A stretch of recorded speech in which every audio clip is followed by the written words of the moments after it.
misérable politique. Vous pouvez noter ça, il faut lire ça, donc partager ça à vos collègues. La théorie misérable politique.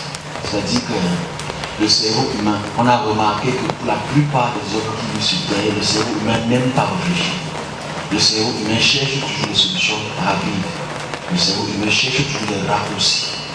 Le cerveau humain ne veut pas poser des réflexions sur lui-même. Le cerveau humain préfère prendre les chemins les plus courts pour atteindre son objectif.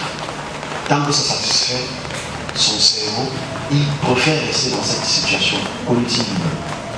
Dans cette étude, il est très important de voir à quel point les publicistes, les gens qui font la publicité, les psychologues, à travers cela, ont pu élaborer des techniques d'aboiement cérébral. C'est-à-dire on peut franchement endormir une population à travers ce qu'on te dit, de oui, tu dois acheter ça, oui, tu dois faire ça, oui. Et comme tout le monde dit oui, le oui devient généralisé. Quand ce oui devient généralisé, ça devient sociétal. Et quand ce oui devient sociétal, on ne veut plus réfléchir si le oui est un non. La théorie du misérable politique. Alors je pense que en fait, j'ai remarqué une fois de plus, à travers mes petites études que je fais, que l'homme n'aime plus réfléchir. Alors que si tu veux obtenir une liberté, il faut que tu puisses mettre en composition et en contribution ta matière d'aise. L'homme n'aime pas faire des efforts de réflexion. L'homme n'aime pas réfléchir.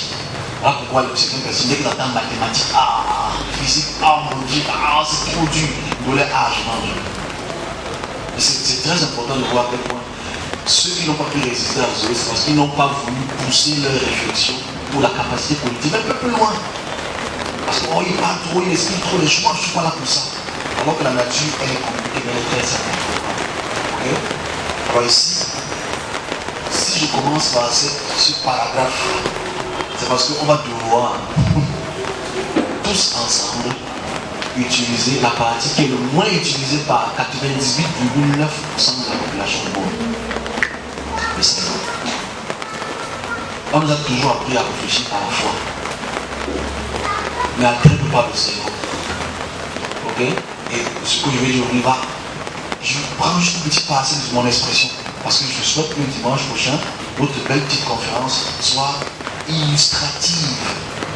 C'est-à-dire, je voudrais expliquer la création ou l'origine à travers l'expression et l'illustration. Voilà pourquoi je souhaiterais, même si je crois qu'il y a encore, qu'il faudrait que je sois, on m'a dit c'est hier. Donc je vous le dis aussi, que je dois être pédagogique. Voilà. Il y a quelqu'un qui font qui parle doucement. Mais moi j'accélère au début.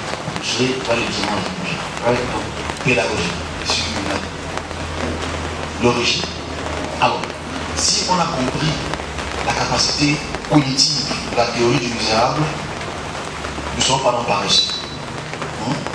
Nous sommes pas, faisons en sorte que nous ne sommes pas paresseux. Aimons lire, aimons explorer, aimons demander, aimons poser des questions. Parce que je pense que nous sommes une génération numérique. On a la capacité de fouiller, de comparer. J'espère aussi de juger ce qui est bon et mauvais. Ok, on repart sur notre. Si j'ai expliqué la capacité cognitive et la paresse cérébrale, c'est parce que je sais que les OER, la paresse en train de vouloir partir. Okay? Les gens, quand ils pensent qu'ils vont venir s'accrocher dans le titre là, eux, ils vont nous pomper la science, l'intelligence, la batterie. Non, nous sommes tous appelés à être intelligents. C'est seulement comment tu veux utiliser cette intelligence. On y va. On va l'entendre, le cerveau perçu. Ok. La semaine passée, on a commencé quelque chose d'historique. J'insiste sur le mot historique. Vous êtes assis là où on est en train de faire l'histoire. Même si ça ne fait pas cela, on va commencer dans 10 ans. Alright? Vous êtes assis là en train de faire l'histoire. Je sais que les gens qui attendent vont dire un idiot. C'est pas grave. Alright? Je suis un idiot, mais je suis en train de faire l'histoire avec vous. Ceux qui sont partis vont lire l'histoire de moi. Ceux qui vont rester vont vivre l'histoire de moi. C'est deux choses différentes. Ok? Je n'ai rien contre ceux qui sont partis, c'est leur droit. Parce que je dis beaucoup de choses. Ça, c'est compliqué. Ce que tu dis, monsieur, il est compliqué. Pas rester écouter ceux qui ne sont pas compliqués. C'est-à-dire quand qui glissent sur, on appelle un seul frère. Lancement de cheveux blancs. Donc, la théorie de l'origine. Beaucoup de scientifiques depuis le 18e, 19e et 20e siècle ont théorisé sur l'origine.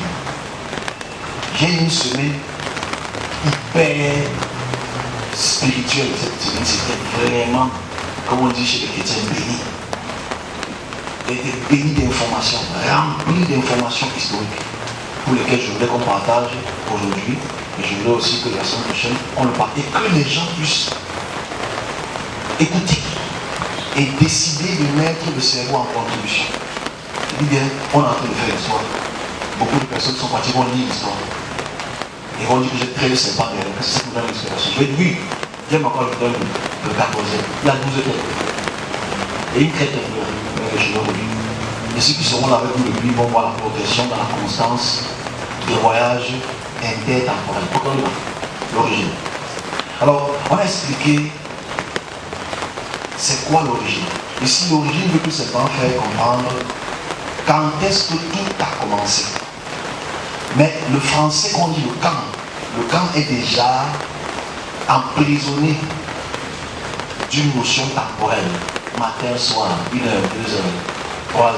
Mais là, je ne suis pas dans le temps de la création. Je suis dans le temps avant la création. Et dans le temps avant la création, il n'y a rien. En fait, ce n'est pas le néant. Parce que le néant n'existe pas. Il y a quelque chose, quelqu'un.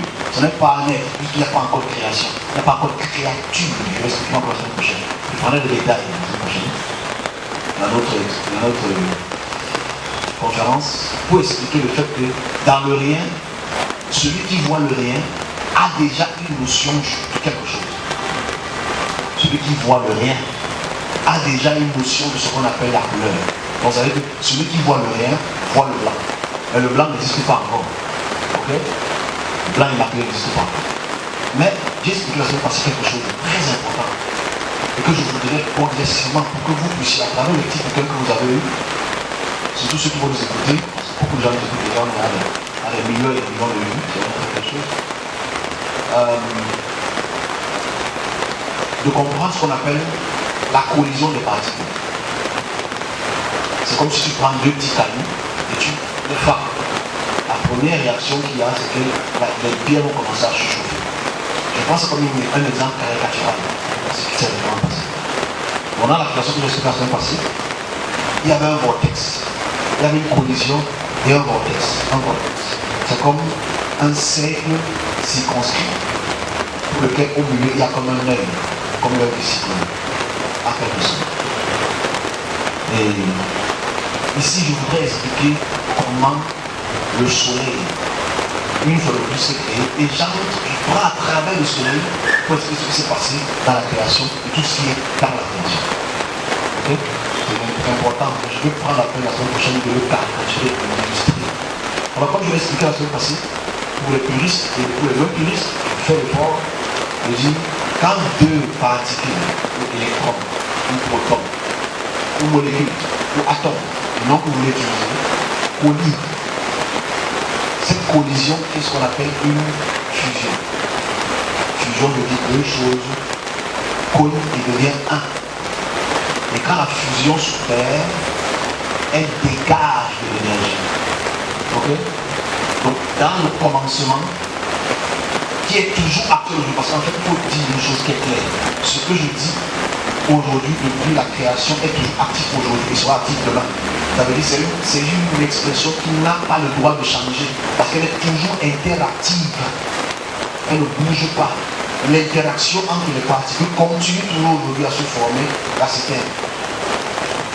Donc dans cette collision que j'ai vue, que je suis la semaine passée, cette collision donc fait en sorte que les particules collent, c'est-à-dire ce que nous avons décidé de nommer un proton, qui est ce qu'on appelle l'hydrogène, parce que c'est les scientifiques, dès le 16e siècle, progressivement sous le 21e siècle, qui ont donné les noms aux atomes.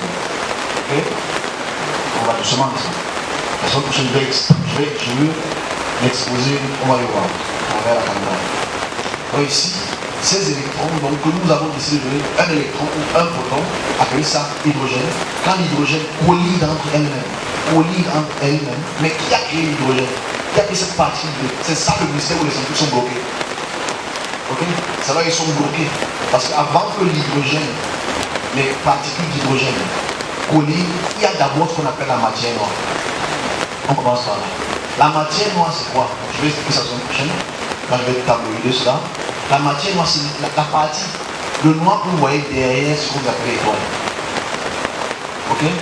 C'est ce noir. On ne sait pas comment il est constitué, mais on sait quand même que sa force gravitationnelle qui tire les choses ensemble garde toutes les étoiles dans une distance spatiale ou interstellaire.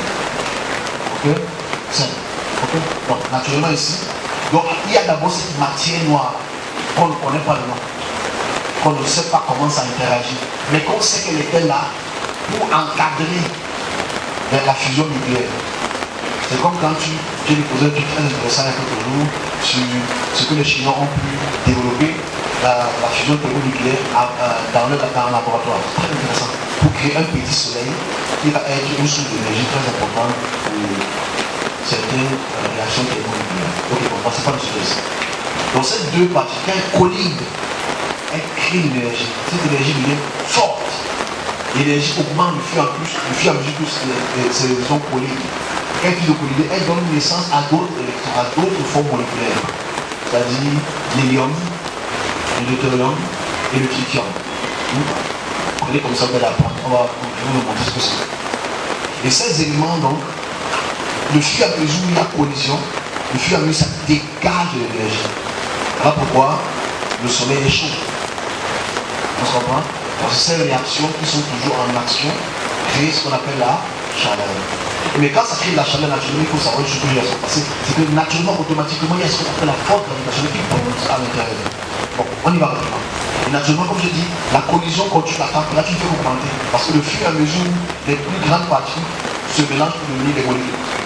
Ces molécules, maintenant, quand elles collident, ça dégage plus d'énergie. Plus d'énergie. Et on quitte donc pour la deuxième partie qu'on appelle la collision. Je mettrai cela dans notre prochaine programme. Donc, ici, à la page, ça crée ce qu'on appelle la création du carbone, de l'azote et de l'oxygène. Ça, c'est la deuxième étape. Là, on est dans les millions de Celsius, le Canada. Je pense que c'est le calcul de chaleur. Et quand ça augmente ainsi, on est au carbone, on a l'oxygène, on a aussi le soufre qui vient après. J'ai dit, de plus l'expansion, de plus la force gravitationnelle tisse à l'intérieur, de plus ça crée les conditions thermiques pour la continuation de la charge thermodynamique. Et on va dans la chose qui est très importante ici. Très importante. La partie donc, de ces éléments, c'est la partie des éléments du carbone, je parle de carbone, le nitrate, l'oxygène, le beryllium aussi, c'est le beryllium à l'intérieur. On va dans le sens où on commence à créer donc des éléments très importants, c'est-à-dire le phosphate, le soufre, le silicate et l'aluminium et le fer. Quand donc on arrive dans la création du fer, après les multiples collisions, ces collisions prennent des millions d'années. Donc avant de devenir très massive. La couche extérieure maintenant engorge l'aluminium et le fer et le silicate. Donc j'ai expliqué la semaine passée que dès qu'on arrive à ce niveau, ok, la réaction thermonucléaire s'arrête. Parce que j'ai expliqué la semaine passée que le fer absorbe toute l'énergie par rapport aux autres éléments qui dégagent l'énergie. On est ensemble? Qui dégagent l'énergie. Et dans cette réaction thermonucléaire, ce qu'il faut prendre en considération, c'est le fait que le fer et le silicate ou le silicium est produit après ces multiples interactions. Il y a un problème? Donc, après ces multiples interactions, le fer et le silicate est produit, ça absorbe l'énergie et l'étoile commence à mourir. J'ai expliqué la création d'une étoile et la mort d'une étoile. Donc, comme je vais expliquer aussi, en parallèle, pour faire comprendre que la mort n'a pas commencé avec les hommes. Okay? Les étoiles meurent, les étoiles naissent. À la naissance, si on parle, il y a la naissance et la mort des étoiles. Donc, rapidement, on va. Donc, quand le fer est produit, et que quand le fer est produit avec la couche extérieure, je conclue, il y a donc ce qu'on appelle l'explosion à cause de la couche thermonucléaire à l'intérieur. Et cette explosion, qu'est-ce qu'on appelle les supernovas ou les étoiles mortes. Et les particules donc qui émanent après l'explosion créent donc ce qu'on appelle le fer dans l'atmosphère. Le fer, ça crée le fer, ça crée le silicate, ça crée l'argon, ça crée le nitrate. Donc on trouve ça dans l'atmosphère après explosion. Et comme je l'expliquais, cette explosion est très égale au silicate, au silicium. C'est très important pour comprendre ça. Donc cette explosion qui crée ces éléments-là, on est dans le côté spatial où la nova est créée, la supernova, c'est-à-dire les étoiles filantes, si vous voulez. Okay. Et ça là, après les multiples collisions, crée ce qu'on appelle les nouvelles étoiles.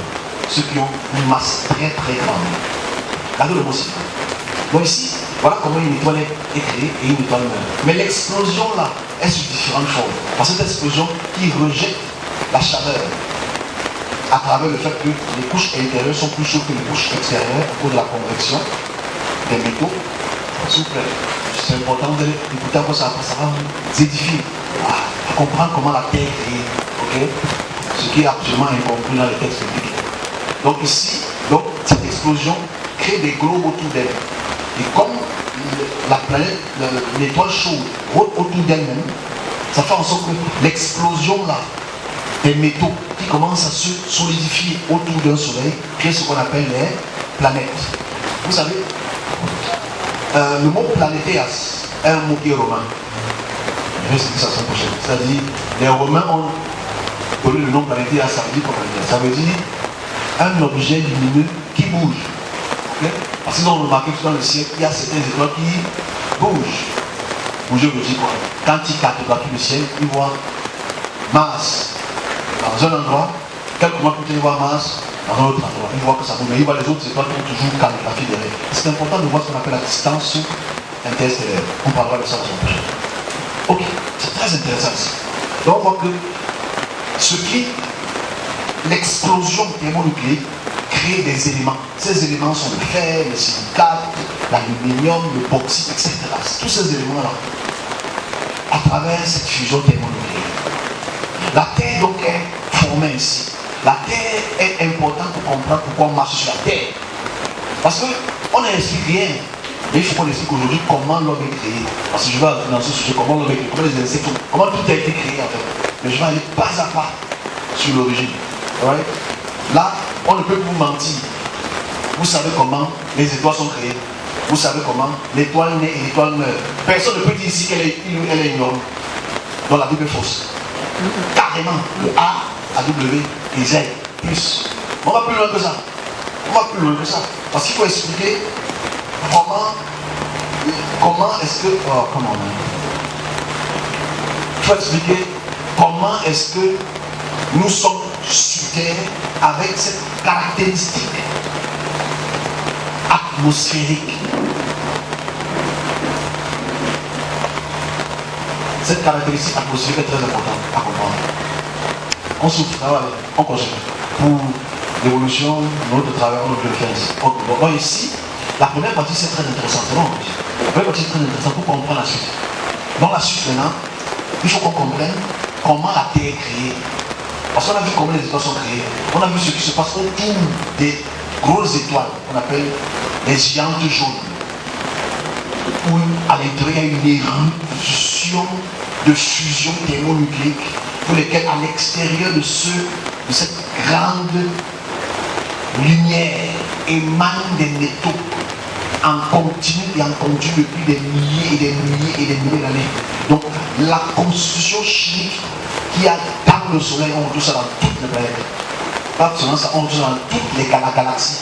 La matière noire est recouverte de ces multiples éléments.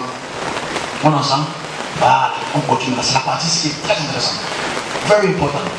Pourquoi? Parce qu'en fait, on entre dans la création de l'humanité. C'est la partie ici où il faudrait que, même si je l'explique, je vais devoir exposer d'autres choses. Alors, avant que je ne commence, je vais expliquer ce qui s'est passé mercredi. Mercredi, j'ai fini de discuter avec quelqu'un et j'ai eu la chance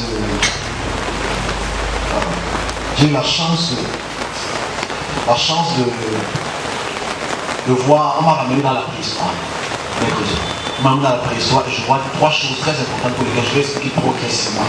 Mais je prends juste un seul flanc, un seul panneau de cette explication pour essayer de d'étancher notre soif.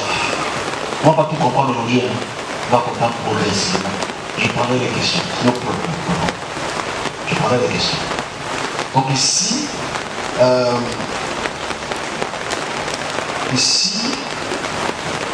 ce qu'il faut noter, c'est ceci. Le sol est rempli de rochers. Tout ce que vous voyez ici, ce sont les rochers. Mais il faut expliquer l'origine des rochers, que vous connaissez déjà. Ok? Il faut connaître l'origine des rochers, que vous avez appris, mais comme on ne vous a pas dit que ce sont des rochers, parce que peut-être vous n'avez pas étudié cela bien pour des raisons qui vous sont propres. Quand on ramène à la préhistoire, je vois un groupe sédentaire. Sédentaire, ça veut dire des gens qui ont déjà organisé les villes. Ils ne savaient pas encore écrire. Et ils étaient dans la collecte des roches lisses, qu'on appelle les roches magmatiques. Qu'est-ce que c'est et ces roches magmatiques, ils les adoraient. Mais d'autres personnes qui étaient dites scientifiques essayaient d'élaborer le lien entre les roches magmatiques et les comètes qui tombent du ciel et qui atterrissent sur Terre et qui ont la même structure physique, okay, et les mêmes attributs chimiques que les comètes qui tombent du ciel. Les plus stupides, je revenais dessus moi, les plus stupides ont pris ces comètes pour les adorer quand ils venaient du ciel. Ce sont les divinités qui nous envoient ici. Mais les plus scientifiques ont commencé à comparer les rochers pour connaître l'origine de l'humanité. Et ils étaient très avancés par rapport à nous aujourd'hui. Par rapport à nous aujourd'hui, parce que nous aujourd'hui on est très loin derrière pour savoir, pour accepter certaines idées ici. Je revenais dessus dimanche prochain sur cette expression visuelle. Et c'est pas tout. Quand je suis dans la préhistoire, comme je dis encore, c'est des gens qui étaient très intelligents. Il faut qu'on ne pense pas que tous les gens du passé étaient bêtes. C'est nous qui sommes intelligents. C'est absolument faux. Okay? Ils étaient très avancés selon la technologie de leur temps, mais moins technologique que nous aujourd'hui. Ok, c'est tout. Et moi, ce qui me choque, c'est le musée des rochers qu'ils avaient, à collecter les rochers, à écrire sur les rochers. En fait, ils n'avaient pas encore d'écriture, c'était une écriture pictographique. C'était avant l'Égypte antique, on est avant l'Égypte, on est la préhistoire, c'est-à-dire le proto-dynastique, ceux qui connaissent un peu l'histoire. Ou la période mythique. Dans cette période mythique, j'observe des choses et je vois l'origine des roches que je vais expliquer, qui est très simple. Mais après cela, je reviens à l'instant présent. Mais à l'instant présent, on me transporte encore un peu plus loin. Et on me montre le développement de ce qu'on appelle les insectes. Je reviendrai dessus. C'est très intéressant de voir comment les insectes quittent de l'eau et deviennent des insectes volants. Je vais expliquer comment ça se passe. C'est très intéressant. Déjà, ça fait en sorte que la suite est compliquée, très compliquée, mais très simple à comprendre. Ok, on repart dans les roches. Alors les roches, il faut comprendre l'origine des roches. Mais je suis obligé de recommencer pour ceux qui vont prendre la vidéo à ce niveau aussi, parce que les gens sont très paresseux. Les roches sont tout simplement le magma. La roche, c'est le magma. Ok, bon, pour ceux qui ne savent pas ce que c'est le magma, c'est la fusion thermodynamique qui est à la côte terrestre. On a au milieu de la Terre qui est plate, au milieu de la Terre qui est ronde, il y a la côte terrestre qui est à peu près 5000 km au milieu de la Terre. La superficie de la côte terrestre est à peu près 5300 quelque chose de kilomètres. Okay? Il y a la côte terrestre, il y a le manteau terrestre, après la côte terrestre, il y a le manteau terrestre, même si la côte terrestre, il y a la partie intérieure et la partie extérieure. Il y a le manteau terrestre à peu près 2885 km. Ensuite, maintenant, il y a la partie visible 3 km pour laquelle on se trouve. Alors, la côte terrestre est très importante à comprendre. Sa formation. Parce que la formation de la côte terrestre n'est pas différente d'une étoile. Elle est identique. C'est-à-dire, au milieu de la côte terrestre, il y a ce qu'on appelle la fusion thermodynamique entre les molécules et les particules qui collent entre elles. Et après la collision de ces multiples particules, créent ce qu'on appelle les métaux lourds. Okay? Ces métaux lourds, donc, qui deviennent ce qu'on appelle semi-solide, qu'on appelle le magma. Et ce magma, fissure, quand elle passe à travers les fissures de la côte terrestre, est ce qu'on appelle les éruptions. Et ce qui coule à l'extérieur, ce sont des laves. On est ensemble? Et ces laves-là, en pré-solidification, deviennent des roches. On est ensemble? Voilà comment la Terre est créée. C'est-à-dire, de fur et à mesure la puissance thermodynamique explose, ça crache donc du centre de la Terre des éléments qui créent des éléments métalliques, qui créent des laves. Les laves, là, en se divisant, ça crée des rochers. Et il y a 3 formes de rochers, comme vous le savez, tous. Vous le savez. Vous le savez. Il y a les roches magmatiques, ok? Il y a les roches sédimentaires. Là, il se rappelle, oui, je me rappelle, oui, c'était là. Et la dernière forme de roche, c'est laquelle? Il y a sédimentaire, magmatique et... Hein? Non, non, non, non, non, non, non. Non, il y a 3 formes de roche. Magmatique, ça vient du magma. Sédimentaire, parce que c'est resté très longtemps. Ok? Troisième, métaphorique. Les roches métaphoriques. Vous savez que c'est des roches qui se transforment au cours des millénaires et qui deviennent les différentes roches que nous avons aujourd'hui. On est ensemble. Vous connaissez, c'était quelque part derrière le cerveau là. Mais c'était là, ok, super. C'est bien, on fait le choix, donc ces 3 formes de roches là, c'est ce qui entoure la Terre aujourd'hui. Mais au sol aujourd'hui, au profond du milieu de la croûte terrestre, ces actions d'électrons thermodynamiques qui collident créent ce qu'on appelle ces laves. Ce magma, ces laves qui explosent et qui créent des volcans. Donc la Terre se réchauffe à travers les volcans. Tu rends calme. Ici, il n'y a pas encore l'homme, il n'y a pas encore de bête, il n'y a pas encore d'oiseaux, il n'y a rien. Parce qu'il fait tellement chaud et il n'y a pas encore d'atmosphère. On est ensemble, on va doucement. Hein? C'est très très bon à comprendre. Et forcément, au milieu de cette terre-là, pour lesquels les éléments explosent, il y a le soufre qui sort, il y a l'oxygène qui sort, il y a le carbone qui sort, il y a le nitrate qui sort, il y a le silicate qui sort. Et ces éléments remplissent l'atmosphère. L'atmosphère maintenant est couverte de nuages. Ces nuages, donc, à travers la convection, commencent à créer ce qu'on appelle les pluies acidiques. Cette pluie acidique, c'est la pluie de soufre qui pleut sur Terre, en même temps qu'il y a éruption. Ces conditions prennent des millions et des millions et des millions d'années pour se faire. Des millions et des millions et des millions d'années pour se faire. Il n'y a pas encore d'hommes sur Terre. Il n'y a pas encore de bêtes sur Terre. Je ne sais pas si les gens sont là, mais voilà comment ça prend le temps pour se faire.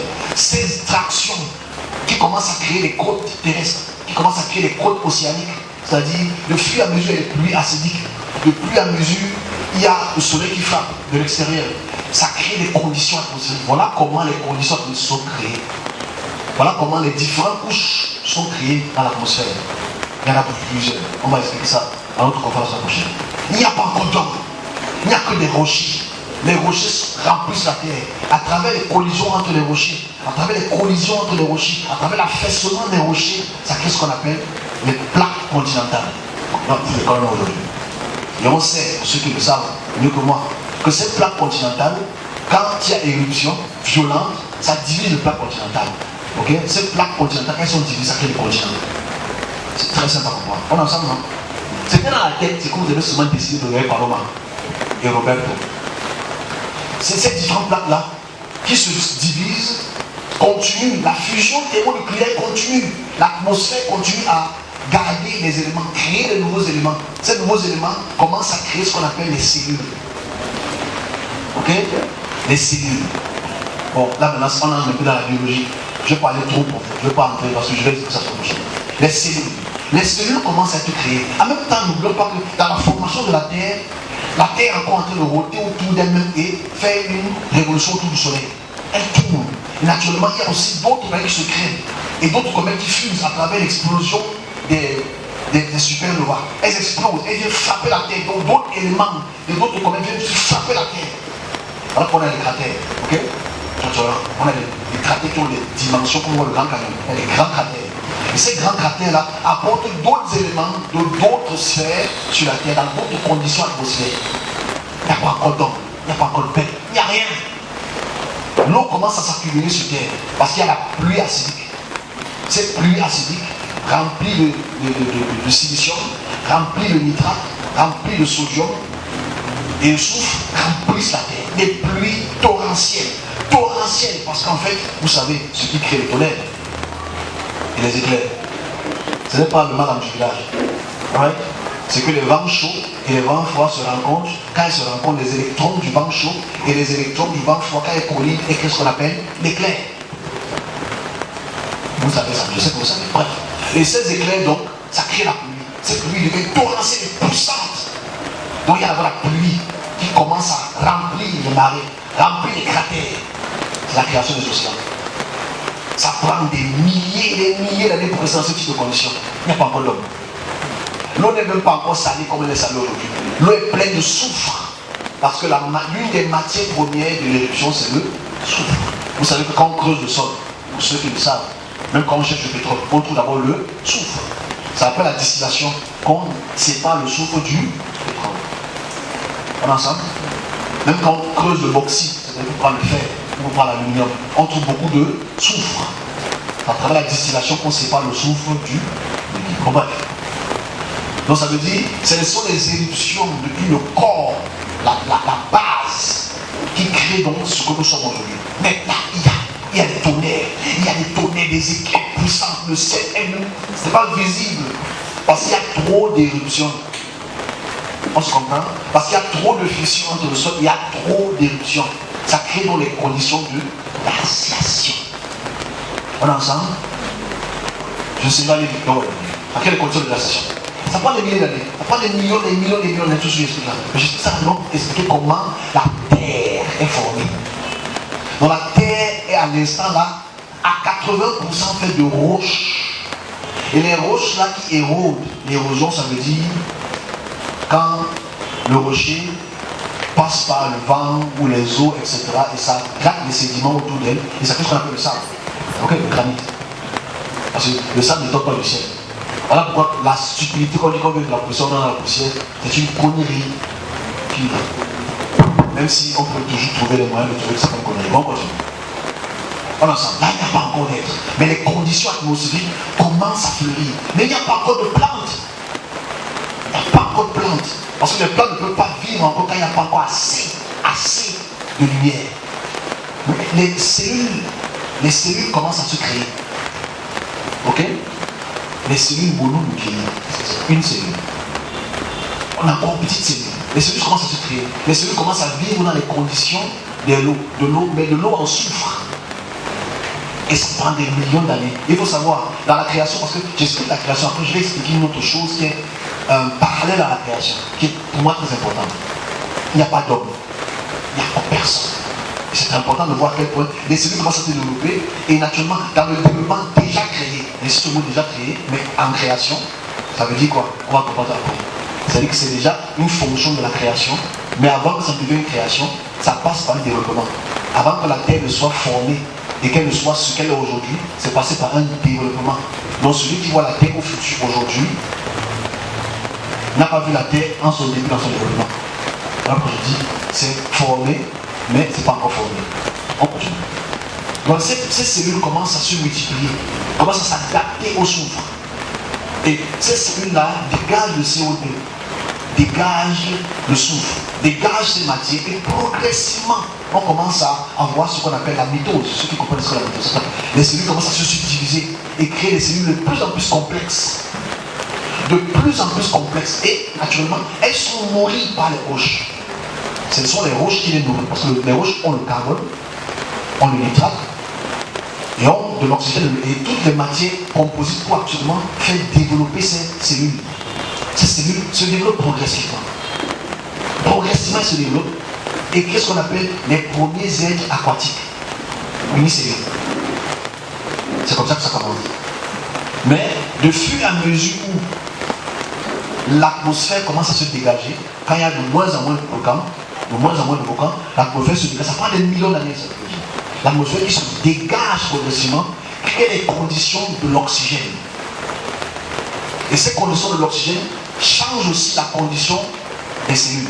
C'est que ce sont des cellules qui se reproduisent sous d'autres auspices et s'adaptent à la condition atmosphérique et commencent à absorber le dioxyde. On dit maintenant deux choses.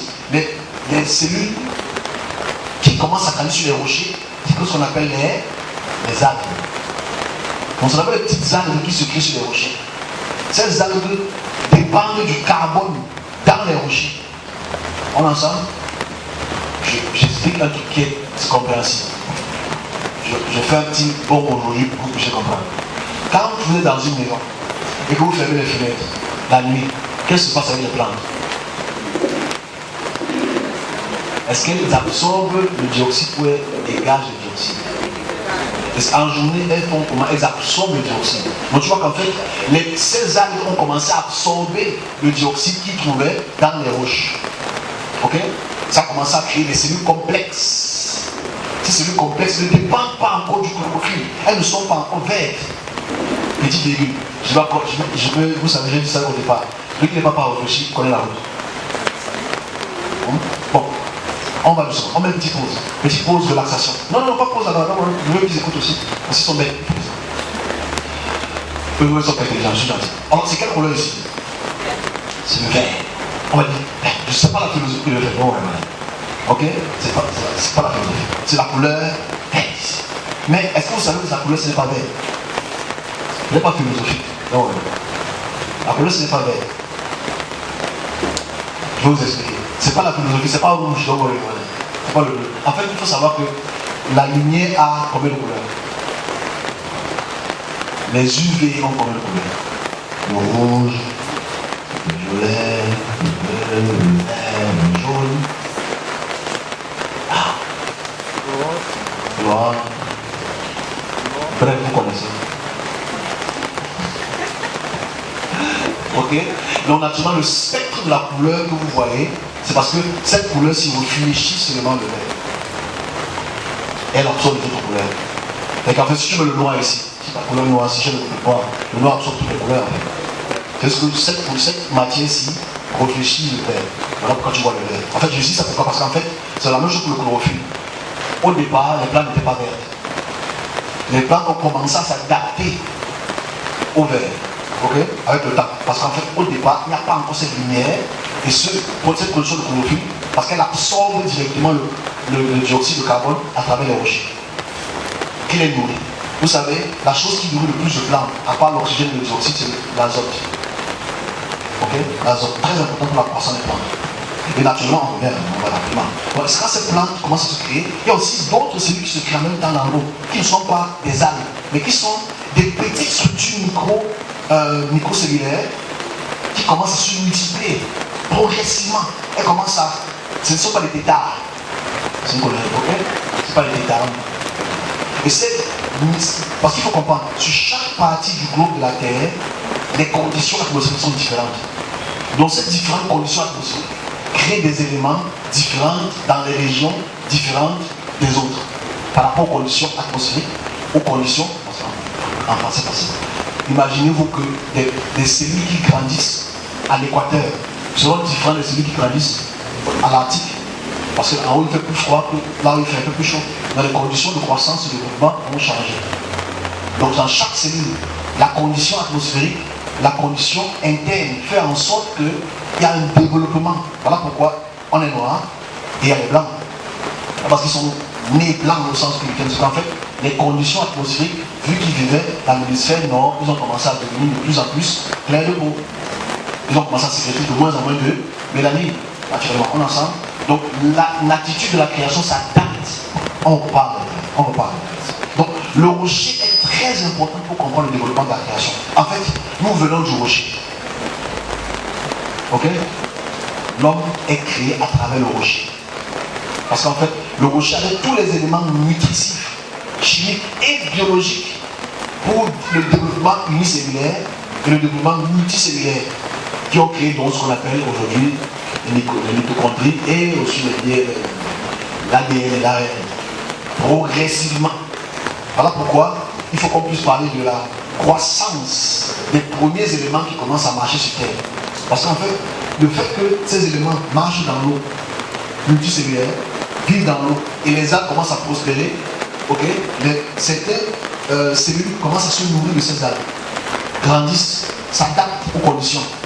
Les évolutions viennent encore. Et forcément, progressivement, la première chose qui sort de l'eau, ce sont des petites formes de flagelles de poissons. C'est des petites formes de flagelles, ce n'est pas vraiment comme les poissons, mais elles sont purement aquatiques. Purement aquatiques. Mais il se passe quelque chose de très grave. Et très très grave. les éruptions commencent à prendre une ampleur très forte. Il y a des cailloux qui tombent des cieux à cause des comètes qui se fracassent sur notre système solaire. Et ça crée des conditions terribles qui font en sorte que la plupart des animaux ou des bêtes qui sont aquatiques, microscopiques, commencent à évoluer, à sortir de l'eau parce que l'eau commence à être très très acidique. On est ensemble. L'eau acidique ne peut pas faire vivre le développement des cellules. Donc ces microcellules commencent à sortir de l'eau et commencent à s'adapter. Voilà pourquoi ceux qui sortent de l'eau qui s'adaptent sont microscopiques. Ils s'adaptent maintenant à la notion des algues qui ont pris notre forme. Et ces choses microscopiques, on les appelle les fourmis. Vous savez qu'il y a plus de 200 milliards de fourmis sur Terre. De différentes espèces. Les fourmis sont plus peuplées que nous. On est ensemble, il y a plus de 200 milliards, je ne veux pas dire millions, milliards de fourmis sur Terre. C'est qu'en fait, si tu mélanges tous les fourmis sur Terre, on a un taux. Et naturellement, dépendant des conditions atmosphériques, toujours c'est très intéressant de voir à quel point ces fourmis ont commencé à se développer et ont commencé à être anthropophages, c'est-à-dire manger entre elles-mêmes, et aussi être dans le sens de manger les plantes, les algues, qui se développaient. Il n'y avait pas encore de fleurs. On n'est pas encore le sang des fleurs. Parce que les arbres se nourrissent encore des roches.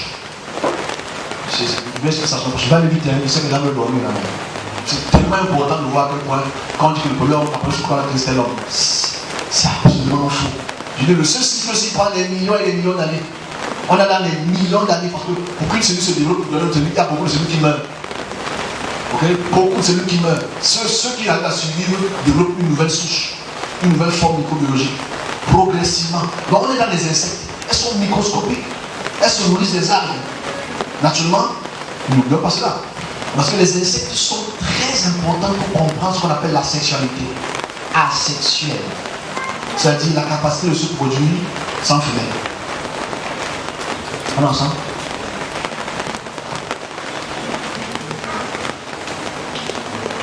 Est-ce qu'on est ensemble? C'est pas grave. Je vais expliquer ça pour le prochain avec beaucoup de détails. Ces fourmis sont très importantes pour comprendre leur évolution. Mais il y a des catastrophes sur Terre. Il n'y a pas encore les dinosaures. C'est une connerie, il n'y a pas encore les dinosaures. Les dinosaures viennent beaucoup tard. Beaucoup tard. Ok? Il n'y a pas encore les dinosaures. Je vais expliquer les dinosaures. Parce que les dinosaures, c'est une chose de 2016, c'est une chose de 2018 que j'ai expliqué, mais il faut revenir dessus. Mais si progressivement, à travers la température atmosphérique et les volcans qui se produisent en millions d'années sur Terre, ça développe les insectes qui s'adaptent chacune dans ses conditions. Mais il y a une chose qui se passe encore. Un autre traumatisme arrive. Un traumatisme terrible. Je ne veux pas toucher l'eau. Je suis sur ce qui marche sur Terre. Vous prenez l'eau après. Parce qu'en même temps que les choses se développent sur Terre, en même temps que les choses se développent dans l'eau, progressivement, il y a encore des cataclysmes sur Terre. Les éruptions sont très violentes. Les côtes terrestres s'éclatent. Ok? Vous connaissez ce qu'on appelle le Gondwana? C'est pas. Parce que je sais qu'il y a. Comment on appelle les trucs du riz là. À Canal, tout ce qui passe là. Maman, le Gondwana. Le Gondwana, c'est une plaque continentale qui réunit l'Afrique, l'Asie, l'Australie et la Californie. Donc ils étaient un continent qu'on appelle le Gondwana. C'est pas une série. C'est bon à savoir quand même. Ok?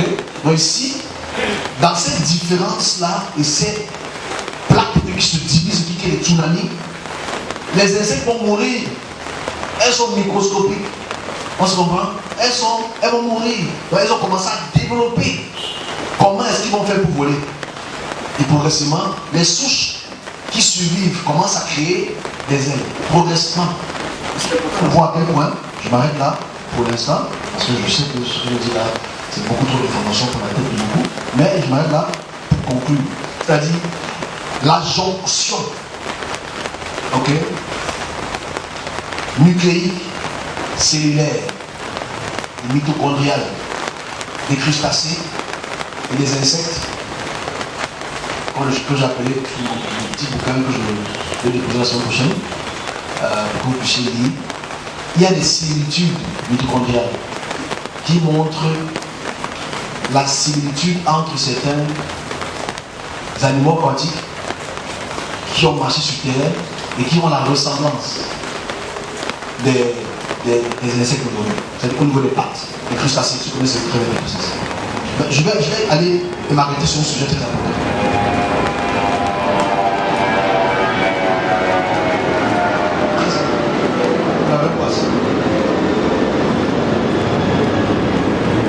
J'expliquerai ça mieux en illustrant. Ici, les cataclysmes sont très forts sur terre. Il faut les insectes, il n'y a pas encore d'hommes, il n'y a pas encore d'arbres, il n'y a que des algues. C'est important de le dire. Donc, il y avait des montagnes, des collines très hautes parce que après l'éruption, la lave se solidifie et ça crée des montagnes. Donc, naturellement, pour survivre, il faut être en haut des collines. Okay? Donc, les 16 insectes commencent à développer les ailes. Ils montent plus haut. C'est là où se développe le premier véritable insecte qui est toujours plus ou moins en vie aujourd'hui, dans le sens du terme, c'est-à-dire l'abeille. L'abeille est l'insecte le plus important de la création. L'abeille. Ok? Il faut le savoir. L'abeille, c'est pas comme son miel. Ok? Uniquement. L'abeille est l'insecte le plus important de la création. Plus que la plupart des hommes. Parce qu'à travers l'abeille, qui commence à développer les ailes, qui a encore les pattes de crustacés et qui est géante. Les abeilles, d'il y a 400 millions d'années, peuvent être cette taille-ci. Peuvent faire près de 40 à 50 cm. Très grosses. Avec des ailes frappantes, mais des pattes de crustacés, c'est des pattes de tarentule. Nous avons tarentule. La veuve noire, l'araignée. Right? Des pattes de tarentule. Et sa spécificité, c'est qu'elle est folliculaire. C'est-à-dire qu'elle a beaucoup de poils sur elle. Et ces poils-là sont très importants pour transporter le spore, c'est-à-dire le sperme des algues, d'un point A à un point B. On est ensemble? Donc maintenant, quand elle se nourrit des algues, il faut savoir que les abeilles, ou les guêpes, ou les frelons, okay? C'est le même type d'insectes, okay? C'est la même famille. Elles ont des millions de... Avant que l'homme ne soit, elles sont là. Parce qu'elles ont fait un travail immense, surtout qu'elles voulaient, à très haute altitude, à transporter le spore, c'est-à-dire le gamète de mâle et de femelle à travers les plantes pour les transporter dans toute la terre. C'est eux qui commencent à faire ce qu'on appelle la pollinisation. Voilà comment la pollinisation commence. Et le fur et à mesure où les plantes allaient là où il y a plus d'oxygène, ça commence à créer les plantes les plus vertes, commencent à s'adapter au chlorophylle. Progressivement, ils ont commencé à créer ce qu'on appelle les fleurs. Et dès que les fleurs se créent, naturellement, les abeilles là, ce sont l'une des seules, jusqu'aujourd'hui, qui sont en train de sucer le nectar. Ok? C'est important de voir cela. La plus vieille abeille qui a été découverte en Birmanie est en musée aujourd'hui. Plus de 100 millions d'années. Son fossile. L'homme n'est pas encore là. La Bible a fait. Après, la Bible a totalement, carrément objectif. Déjà que dans la Bible, il n'y avait pas d'insectes. Dans la Bible, il n'y a pas d'insectes. On se comprend, non? Il a créé les animaux. Et quand il montait dans l'arche, là, il n'y a pas d'insectes qui sont entrés dedans. C'est ça qui montre à quel point le Dieu la connaissait tout. Bref, on continue. Parce qu'il faut que les gens ouvrent un peu le cerveau quand même, non? Les premiers habitants de la terre sont les insectes. Ce sont les insectes. L'homme n'est pas encore là. Et l'homme va venir bientôt. La semaine prochaine, on va parler de ça. Mais on finit pour les insectes. Parce qu'il faut quand même venir un peu tôt, non? Très intéressant. Donc en fait, ici, la pollinisation se fait non pas les abeilles. Puis à fur et à mesure qu'il y a des attaques entre abeilles, créer des ce qu'on appelle les autres formes d'abeilles, qu'on appelle les guêpes, les frelons, qui se protègent à l'état. Vous savez, les guêpes ont un système aussi, comme le biologiste peut l'attester, monocellulaire. C'est-à-dire, elles peuvent procréer elles-mêmes. Si la reine meurt, les sujets, ceux qui ont fait quand même, vous avez quand même fait le royaume des abeilles quand même. Les sujets mâles peuvent eux-mêmes devenir des femelles. Ok? Et devenir des reines qui produisent elles-mêmes. Et tu vois comment en fait que ici on n'a pas besoin vraiment d'une femelle au sens spirituel. Quand la ruche est en danger, il faut lire les abeilles. Les abeilles peuvent nous enseigner, les abeilles doivent nous enseigner, malgré ce scientifique qui ont écouté.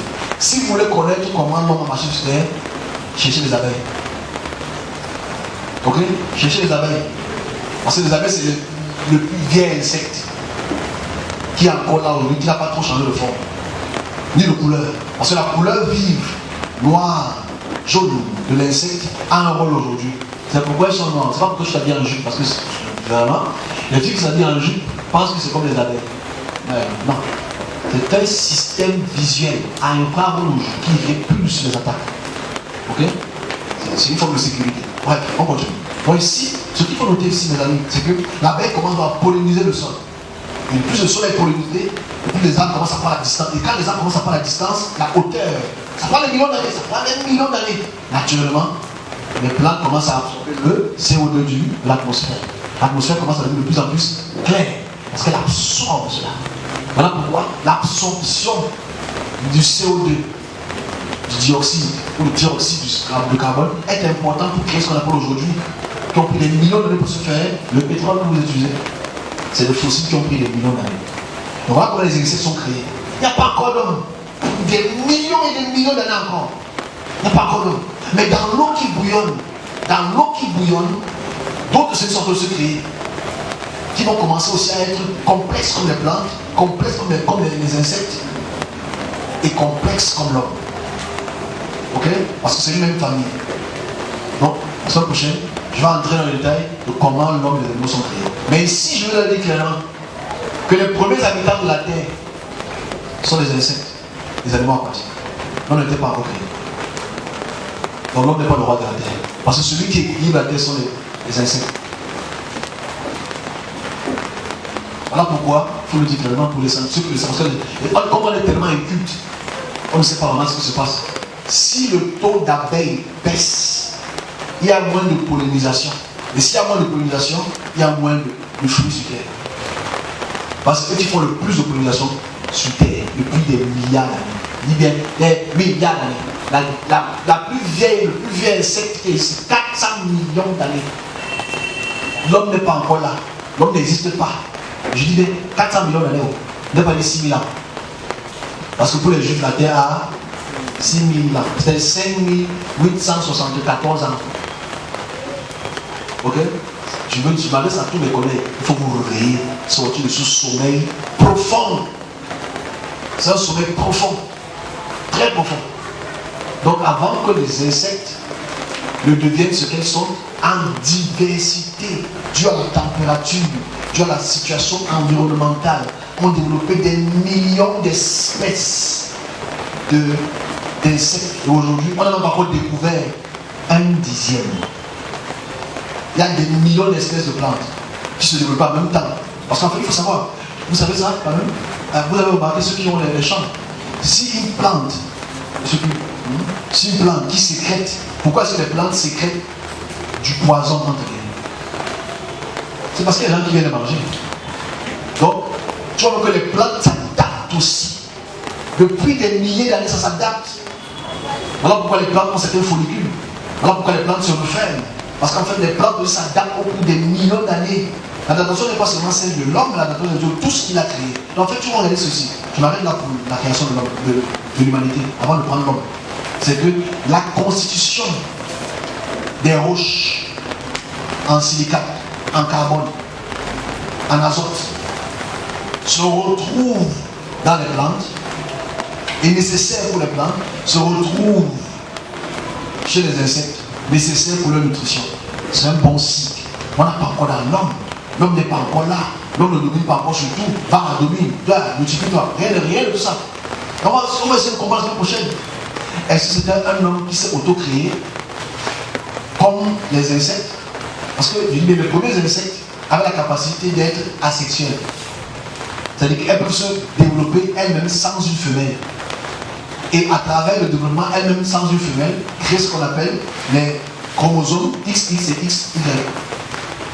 On verra ça prochaine. Pour comprendre comment on a créé l'homme sans qu'on ait cassé la côte d'une femme. Et comment la femme a été créée de l'homme sans casser la côte. Ou bien la femme qui a créé l'homme sans casser la côte. À la semaine prochaine. Ok. Oh, c'est très intéressant. C'est très très intéressant. Ok, mais la réalité ici est celle qu'il faut comprendre le développement progressif. Et accepter qu'on nous a menti ouvertement. Et qu'on veut toujours accepter un vieux mensonge qui n'a plus 6 000 ans, alors que la Terre a des milliards d'années. Posons la question à l'univers pour avoir la réponse de d'où on vient. Posons la question à l'univers pour savoir d'où on vient. Ne posons pas la question aux juifs pour savoir d'où on vient. On recommence encore. Posons la question à l'univers d'où on vient. Parce que c'est l'univers qui a créé la petite goutte de terre que nous sommes. Et avant que la Terre ne se crée, il y a d'abord des millions d'années de constitution de particules. Des particules qui ont collidé et qui ont créé ces étoiles jaunes-là, ce soleil jaune-là, ces naines jaunes-là, qui ont, par fusion thermonucléaire, ont créé ce qu'on appelle les plaques de fer. Ces plaques de fer qui sont les crottes terrestres, en rotation, en vortex, entre elles-mêmes, couvertes par la matière noire, qui les garde centriques. L'homme n'est pas encore là. Parce que quand on dit avant qu'il était là à la lumière, il vous donne des ok? Mais imaginons-nous un seul instant, à notre culture, je dis ça depuis tout à l'heure, mais qui a fait ces choses-là? Imaginez que quelqu'un a fait ces choses-là, il même va mourir. Bon, un autre sujet très important qu'on va prendre aujourd'hui. Deuxième sujet. Je prendrai les questions, hein. Very important. Je dis, ce qu'on a fait aujourd'hui, c'est inédit. Parce que même les scientifiques cherchent ceci. Et quand on fait les conférences, les conférences vont commencer à devenir très intéressantes. Alors que je souhaiterais que nous puissions vraiment être très participatifs et à comprendre qu'on est en train de révolutionner le monde. C'est ce qu'on fait. It's changing the world. Ok? C'est pas grave, c'est pas pour non, tu pas pour pas. Jésus arrive demain, il vient, je sais qu'il arrive. Le temps qu'il arrive, nous on avance. Ok? C'est important de le dire. Révolutionner le monde. Parce qu'après, quand on va commencer pour l'homme, waouh! Cette messe était très fructueuse dans le transport dans le temps. C'est très fructueux. C'est une belle semaine. Ok. On a fini pour cela. Donc, si on te dit un jour que l'homme est le premier habitant de la terre, dis que mon frère, les vrais habitants de la terre sont là, tu ne les vois pas, tu les piétines de nouveau.